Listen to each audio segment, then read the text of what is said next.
Hey, good morning. It's Pete from FigLife.com, and I've been putting videos on the web for this whole growing season here. Once the figs started ripening, and I've been getting a number of questions coming out of those videos. People asking different things, but the one question that I get far more than any other question is, what sort of fertilizer do I use on my figs? Basically what I think it comes down to is, how do I get the figs to grow so well? I want to get my figs to grow really well, that sort of thing. And so I'll just take a step back from that initial question of what fertilizer do I put on my figs. And some people also ask, what sort of growing medium do I use? What sort of potting soil or whatever. So that's an associated question. But I want to take a step back from that more specific question and sort of just talk about the concept of growing figs, like what you need, the basics for growing figs, because there is something even more basic than the fertilizer you're using, and that is the basic things you need. And this will be real obvious to a lot of people, but I'm still going to go through it. Basic things you need sun, you need water, and you need heat. You need those things. Now, sure, you need CO2 as well, but let's just pretend they're growing outside, and we're not going to talk about CO2. So, sun and heat. There's been a lot of really good studies about what is more important when growing figs, sun or heat. If you have a lot of sun but you're in a cooler environment, is that going to be okay? Or if you have a lot of heat but you're kind of in the shade, is that going to be okay? And I just say, you need both. And I think that's kind of what these studies have come up with, is you need both. I think I've seen something about the ideal growing temperature for figs is like 88 degrees, and you can get higher than that, they'll do fine, but you're not getting much more growth. And then lower than that, obviously, you're getting less growth too. So you want that kind of high 80s, low 90s is kind of ideal, but higher temperatures are fine too. And I could be wrong about that, but that's just, I remember seeing that somewhere. And then sun. Let me show you some of my figs here. All right, so let's talk about sun.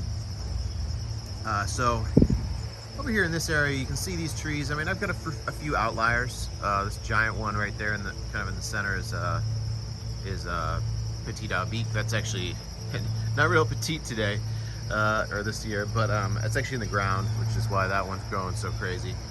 But most of these others are, and again, a few outliers. There's a giant Paragel Ramada over there, but most of these are shorter than I am, right? That's about how high these are. And that's true through this whole area over here. And then kind of true over in this area too. But then as you get over this way, the trees are getting taller and taller until you get over here. And these trees right back here are really big trees. They've grown just a huge amount, and it's getting taller until this kind of row here, over here, that I'm kind of, let me try to get a better view. Right in here, when I start getting back in here, these trees are just huge. I mean, these things are 8, 9. I mean, that one there is probably 10 feet tall. I'm growing these. That's single year growth. And let's go over here. So same sort of thing over here. I mean, these trees here are just really tall. I mean, again, 9, some pushing 10 feet, really tall. So why is that? Why are some trees growing less in some areas and growing more in other areas? And the answer is sun. That's the answer. Sunlight. Because everything else is the same. The temperatures are the same. The watering is the same. The fertilizer is the same. I've got a lot of different varieties, so it's not variety specific. It's all about the sun. And ideally, I would put all my figs in an area where the sun, they get as much sun as those big trees did that I showed you. But the reality is I have to deal with the space that I have, and the space that I have has a limited amount of areas that have full sun all day long. And I'll show you that in here. So this is the other side of my yard here, and you can see this is looking to the south. And you can see all these trees here. So what happens is the sun comes up over here, it goes across the sky, and it sets over here. And as a result, if you get too far, if you're not all the way up against the house, you end up getting less sun, because the sun will clip those, go behind those trees, and then it's not getting as much sun. So what happens is the areas up here get less sun than the areas back here. And you can see a clear difference in the amount of growth that I'm getting from the trees. The deck gets full sun, which is another, that's why if I'm trying to get my trees full sun, I may put them on the deck, or I may put them in one of these prime spots that gets the full sun. All right, so I just wanted to illustrate that point, that sunlight is very important in getting a lot of growth out of your fig trees, and you want to get them as much sun as possible. I have a lot of trees that get, 6 hours or less, even some, and they grow good, and they produce fruit, but they don't grow as good as the trees that are getting all day long sun. And you gotta, so then you gotta consider season length.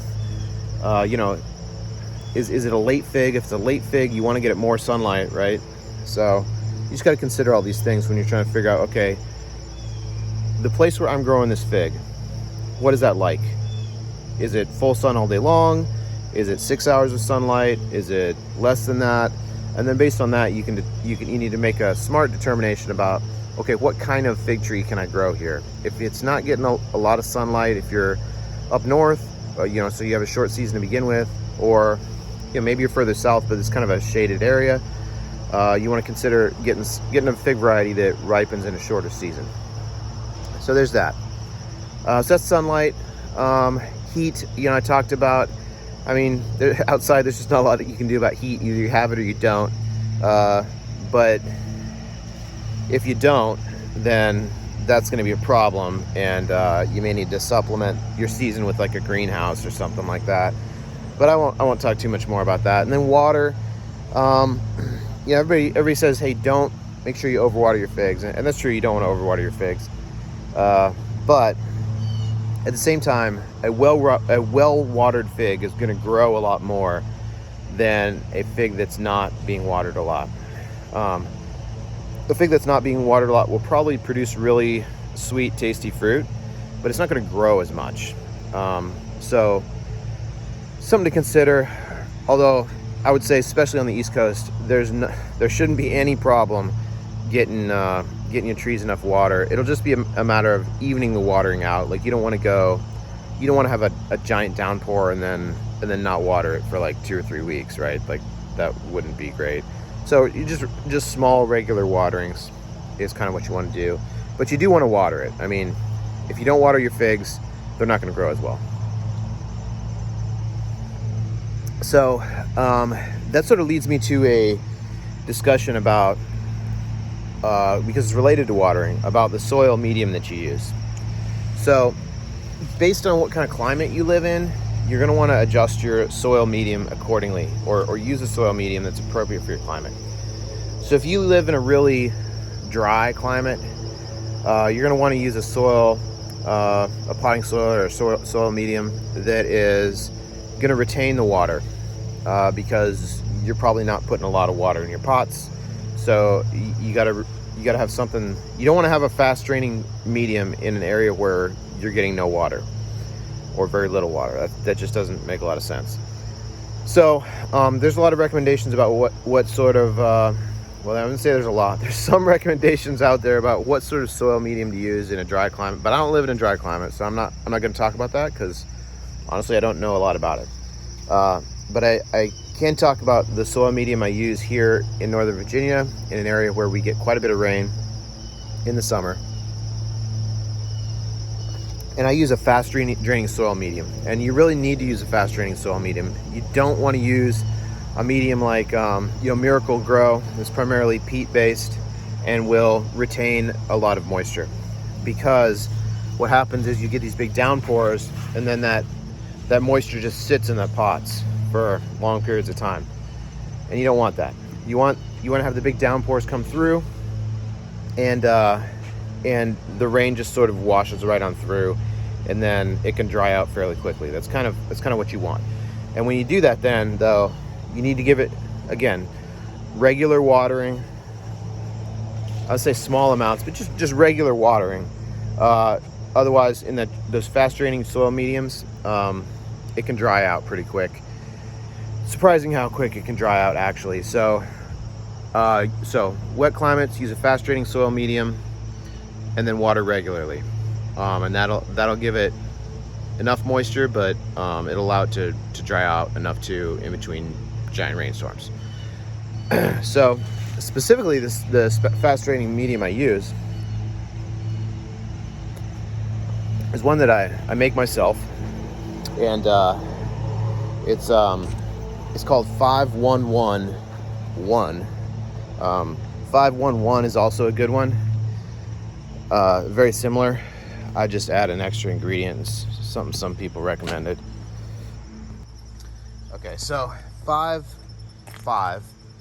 That means 5 parts pine bark fines, and I use this right here. It's just a local pine fines from a landscaping company, and I go through a lot. I go through a lot of this each season because I'm doing hundreds of pots, right? But a person who's only got a few pots, I mean, you're not going to need a lot of this, but so you don't have to make it yourself. For me, it saves money to make it myself, and then also I've got to do so much of it. It's not that big of a deal for me to do it myself. So 5 parts pine bark fines, that's that right there. 1 part perlite, so I got my perlite right here. 1 part peat moss, so I got my peat moss right here. Let's get this at Home Depot, right? It's your standard peat moss. And then 1 part calcinated clay. That's the other one. That's the one that some people leave off sometimes. Let me go show you the calcinated clay. And it's over by the fertilizer, so I'll just transition over into a discussion about fertilizer. But so the third 1 part is calcinated clay, and that gives it some amount of moisture retention.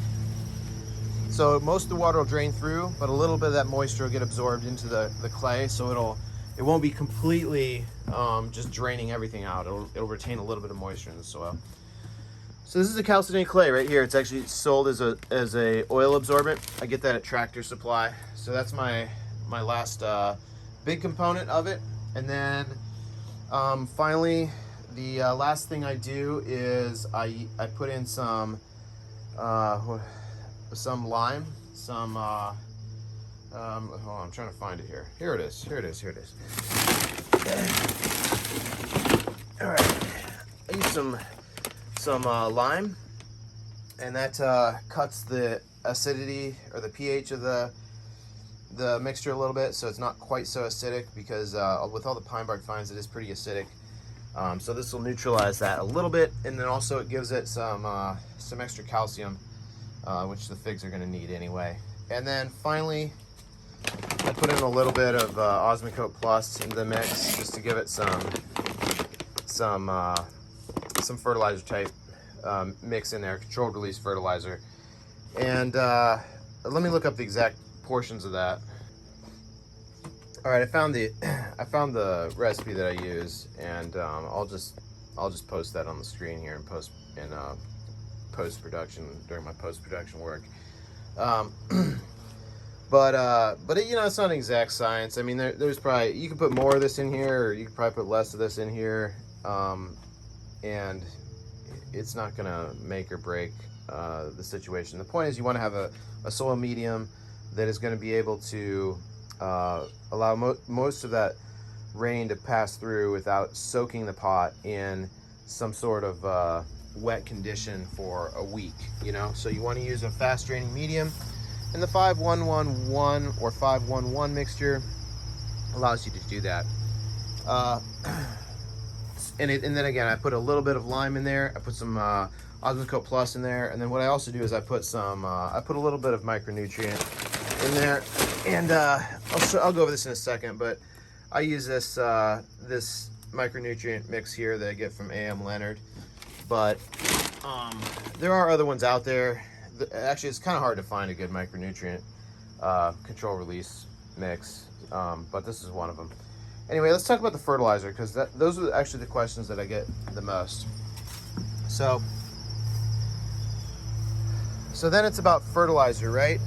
So you can see here, this is Madeira Island Black, all this stuff on the top here. And so, you know, somebody who's not doing a lot of growing, they may they may be like, what is that? I don't know what that is, right? Is that decorative or what, you know? It's not decorative, that's actually the fertilizer. So the main thing that I use for fertilizer for my trees is control release fertilizer. And I supplement that with like a liquid Miracle-Gro on occasion. But the core ingredient, or the core thing that I use for my fertilizing plan, my fertilizing regimen, is control release fertilizer. And the reason for that is that it's easy and it just kind of does all the work for you. And I'm all about making things easy, right? Because I've got too many figs, I don't have a lot of time to deal with them, and so I need to make things as easy and as automatic as possible. And you know, that's why I got the automatic, everything's on automatic, right? Automatic watering, automatic fertilizing via the control release. And so that just makes it easy. I don't have to come out and take care of my figs every day, unless they're producing fruit, in which case I do. I have to come out and pick all the fruit that's ripe, otherwise the fruit flies get out of control. But other than that, everything's on automatic. You know, I don't have to add sunlight, I don't have to add water, I don't have to add fertilizer, because all that stuff is just happening on its own. So, well, it's not true to say I don't ever have to add fertilizer. I do have to add it, but I only have to add it once or twice because it's controlled release. So that just makes it as easy as possible. And what I use for control release fertilizer is this. It's available at Home Depot, Amazon. You know, this is super common. This is Osmocote Plus, and this has all the, you know, the macronutrients that you need. So nitrogen, potassium, NPK, phosphorus, blanking on the third one. But then it also has the micronutrients as well. So just big picture, to understand what you need in order to grow anything, you need complete nutrients, right? Like there's I forget how many there is, but let's say there's like, don't quote me on this, but let's say there's like 13 nutrients that a plant needs in varying amounts. Just like a human body, you know, you need certain proteins, or you need certain vitamins or whatever in order for the body to work. Well, similarly, a plant needs a certain number of different nutrients in order to grow properly. And if it's limited by any one of these nutrients, that's gonna limit its growth. So you're limited by the most limiting nutrient that you have. So if you have tons of every nutrient there is, except for one nutrient that the plant needs to grow, the plant's not gonna grow. Or it's not gonna grow real well, or it's gonna grow with some sort of like deficiency or deformity or something, but it's gonna be negatively impacted.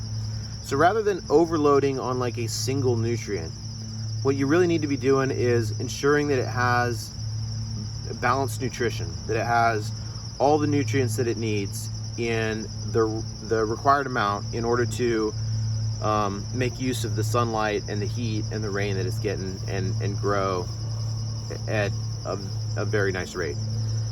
So that's why I use the complete fertilizer, you know, a fertilizer that's as complete as I can. Osmocote Plus has all the macronutrients plus the micronutrients. The regular Osmocote, which I have that as well. Let me show the regular Osmocote. The regular Osmocote is in the green container. That's not Plus, that's just Osmocote. And this is good for in-ground stuff. This can be good for in-ground stuff. Can be good for in-ground stuff because this only has the macronutrients. What is missing is the micronutrients. That's why it's not Plus. It's just Osmocote. And so this is okay for in-ground stuff because usually the plants can absorb the micronutrients they need from the soil itself, and so they're not going to be deficient in one of those micronutrients. But in a plant, or in a pot, the plant is only going to get what you give it. So you have to give it all those micronutrients. And that's why I always use Osmocote Plus, because it has not just the macronutrients, but it also has the micronutrients. And so how much of this do I use? Well, that's pretty straightforward. It says right here how much to put on. 1 scoop per 2-gallon pot, and then it says 1 scoop equals 3 tablespoons. So 2-gallon pot, you give it 2 tablespoons. I'm using 5-gallon pots almost all the time. That's my standard, is 5-gallon pots, because I like 5-gallon pots because you can grow it for full years. You could even grow it for 2 years, but in a single 5-gallon pot, depending on the variety. But definitely you can grow it in 1 year, and then maybe do some root pruning that next year. But it's small, so you can move it around easily. It's small, so you can store it. Because I have limited storage, I use my greenhouse for storage. So I don't want to. If I got big pots, now I have half the number of trees that I can grow, and I can grow. I mean, kind of digressing a little bit here, but I want to talk about the 5-gallon pots for a second. Here's a 5-gallon pot. Look at the size of this tree. Look at the size of that tree. So the 5-gallon pot. Here's another one. Look at it. There's 5-gallon pots. Okay, so 5-gallon pots are fine. You can get a ton of growth out of 5-gallon pots, and that's all I need. I don't need a tree. Do I need a tree to get much bigger than that in one season? Not really. So 5-gallon pots work for me. So 5-gallon pots, 2 tablespoons per. What was it? 2 tablespoons per 2-gallon pot. Was that what it was? 1 scoop is 3 tablespoons. And so 3 tablespoons per 2-gallon pot. Okay, so 3, 6, 7.5. All right, so 7.5 tablespoons.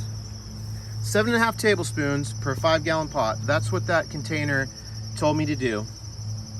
That's what the instructions told me to do. And if you do the conversion, if you pull up Google conversions or whatever, 7.5 tablespoons to cup conversion, it basically comes out to half a cup. And so all I'm doing is I'm following the directions on the Osmocote Plus bag.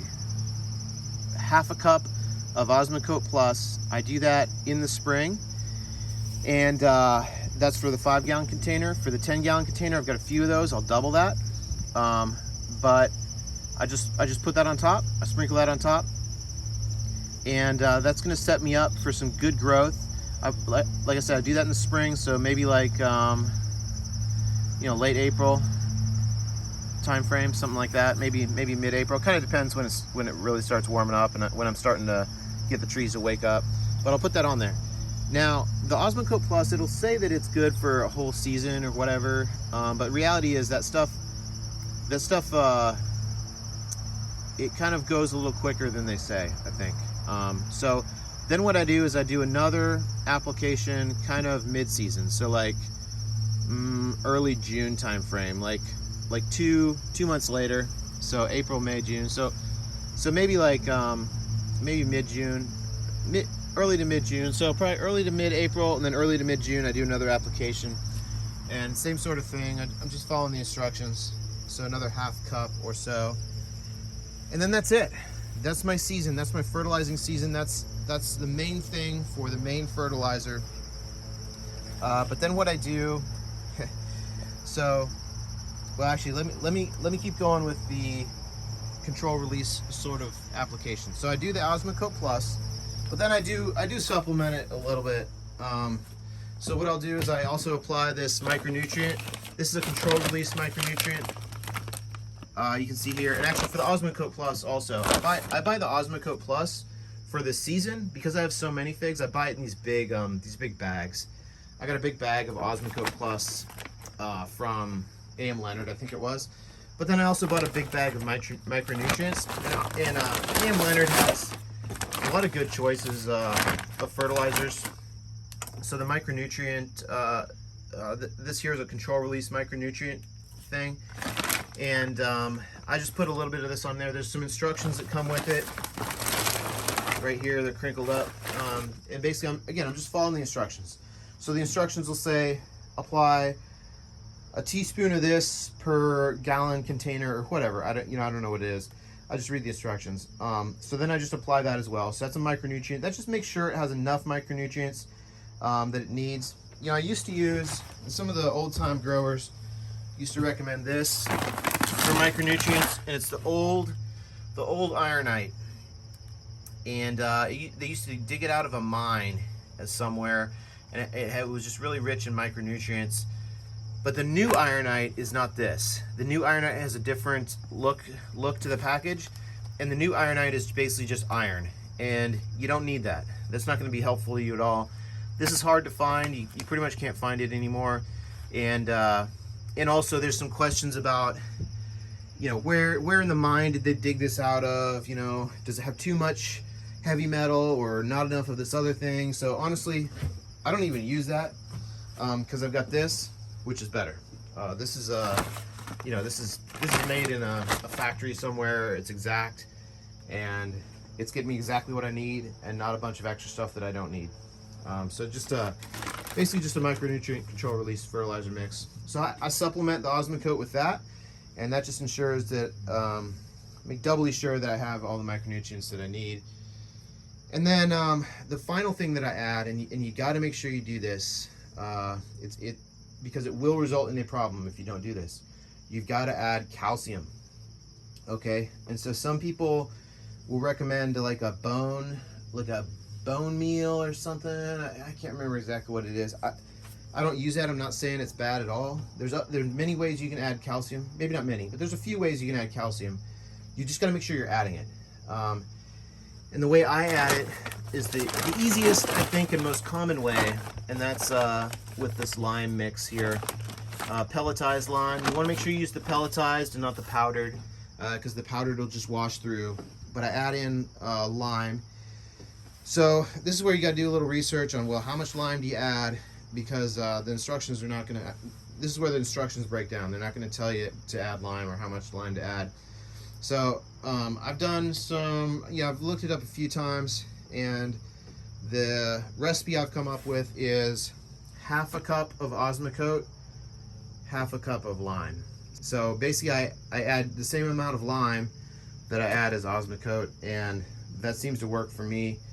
And again, I just put those three things on top twice a season: the Osmocote Plus, the micronutrient mix, and the lime, and I just put that on top. And it's also mixed in a much smaller amount in the soil, as I mentioned, when I'm making it, but most of that comes from these applications that I do in the spring and in the early summer. So that is, I do that twice a season, and that's it. I mean, it's super easy. It does take a few hours when I'm doing it, that's for sure. But then I'm good for the rest of the season. I don't have to really worry about it the rest of the season. Now, having said that, I do supplement all of that with some occasional Miracle-Gro feedings. And Miracle-Gro is so maybe I do apply a lot of fertilizer, I don't know. but I'm not burning my figs with fertilizer, so that's important. And the thing about actually, this is not the one I use. Hold on, where's the one I use? Oh, you know what? I ran out. All right, that's okay. I can use this. Let's talk about it. All right. Let's sit down here. Ugh. All right, so I do supplement with some Miracle-Gro, and it's basically this. I mean, this is what I'm using, and but it's in powdered form. You can buy it in some big boxes, and that's what I do, because I go through a lot of fertilizer. But you can buy it in big boxes, or you can buy it in smaller boxes. Man, I got mosquitoes biting me all over the place over here. Let me go to a different spot in the yard. So let's go over here. All right. So yeah, I supplement with Miracle Grow, and you know, you don't have to do this. It's sort of just like I'm just trying to really get them a lot of nutrition, I guess. So basically, for the Miracle Grow, this is in addition to the control release fertilizer. I just follow the instructions for this. So every 2 weeks, I just give the required amount, or not the required amount, but the recommended amount, and it's on here. This is the liquid. I'm not using the liquid, so it's not actually this one. But I would look if this was the box of granular Miracle Grow. So it's a blue, like a blue powdery, not really powdery, but like granular. It looks like this. Hold on. It looks like this, right? It's a blue granular thing, but it's Miracle Grow. So I just look on the box. It'll say how much to do, and that's how much I do. I just fill up buckets with it, and I just go around pouring half a gallon in each container or something like that of the diluted, not the concentrated, but the diluted Miracle Grow. So I went through like a whole box of that, and then I had some of this left over. So then I kind of switched over to this towards the end of the season, just because I had it and I didn't want to buy some more Miracle Grow. I mean, here's the thing. Like, certain people will say, oh, you've got to use this one, or you've got to use this one, or, you know, you got to use this one and then you got to use this one, or and then, you know, then you got to use this other one, and whatever. Honestly, I really don't think it matters that much. I use Miracle Grow. It seems to work really well for me. I've used this. I haven't noticed any difference. I've got another one that's kind of like, you know, people call this balanced. Honestly, I think the Miracle Grow works really well. I use this pretty much all year long, and I don't seem to notice any issues with it. Now, a word of warning for these types of fertilizers. For the Osmocote Plus, which is control release fertilizer, even the micronutrients that's control release fertilizer, the lime, which is basically control release, I don't worry too much about going a little bit over the recommended amount, because it's not going to be a big deal. I'm not going to burn the tree. But this stuff here, you really do have to be careful. You do have to be careful about not using too much. You want to make sure you're following the instructions exactly, and you're not like doubling the amount that you should be using. Because if you double the amount of this that you're feeding the trees, you can burn them, and they can suffer significant damage and be set back quite significantly. So for these like fertilizers that are not control release, they're just like boom, it just gives them a punch of fertilizer. You need to be careful and make sure you're following the instructions. Do not overdo it on these fertilizers. Now, having said that, this will say every 2 weeks, and so that's pretty much the routine I try to follow during that part of the year. So maybe like mid-spring to early summer, like that sort of time frame. That's when I'm doing these additional fertilizations with the I forget what it's called, but with the fertilizer that just gives them that quick punch of fertilizing. And again, you know, Miracle Grow I think works fine.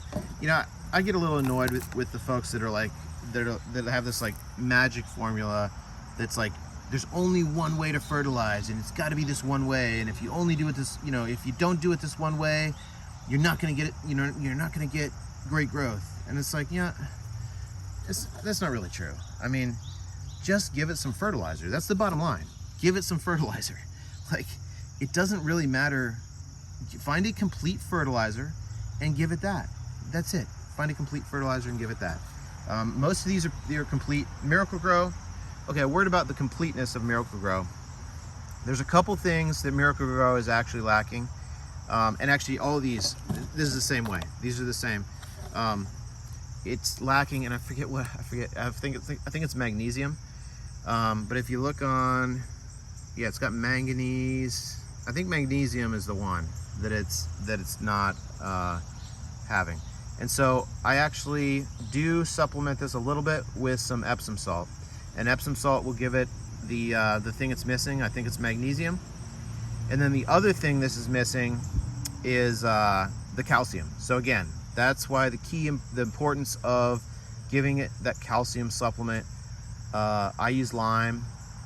Oh yeah, word on calcium supplement. There are some other things. Bone meal's out there, right? I think is the one. And some people swear by it. Like some people swear by like clamshells or something.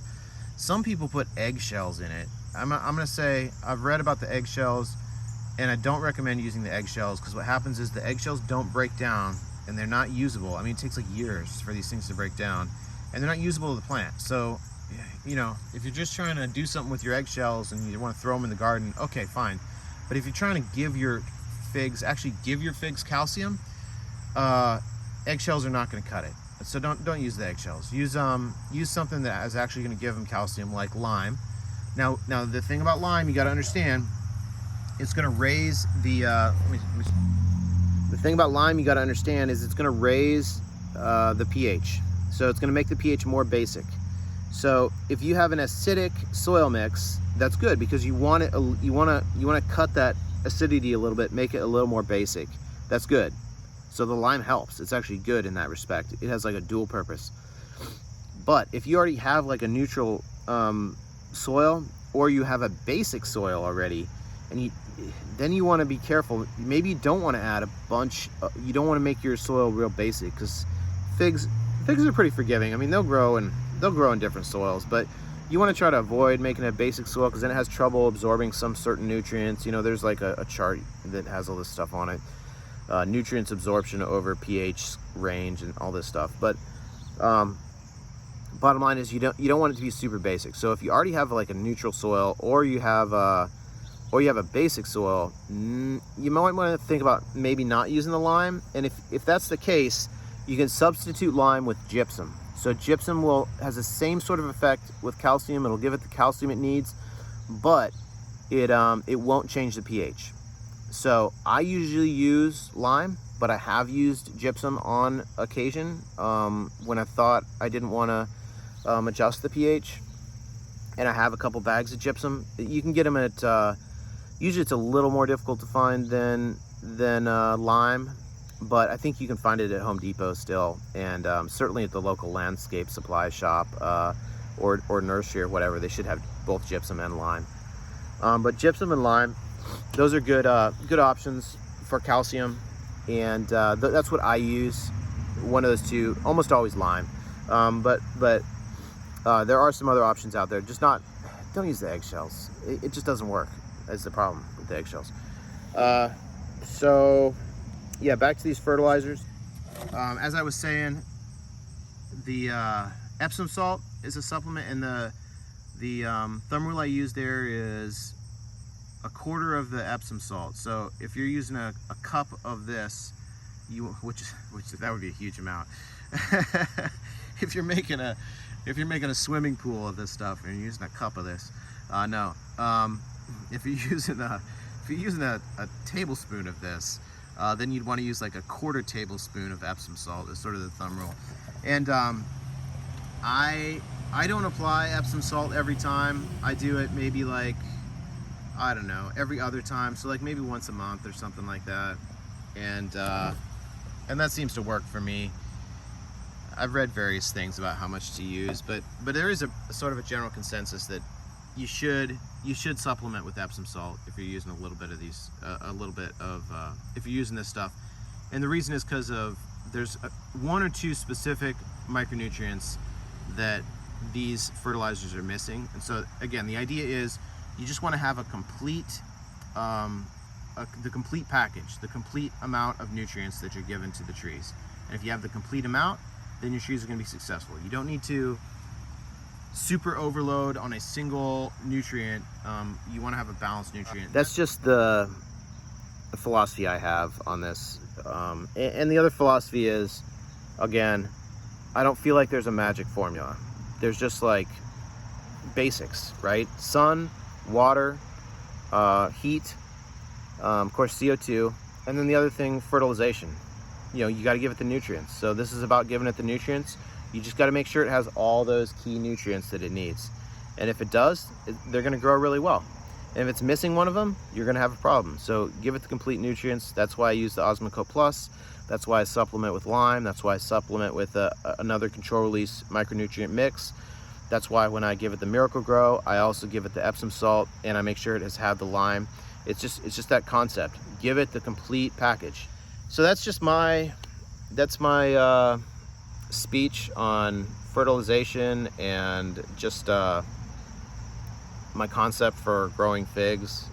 You know, it's just sort of like a common sense,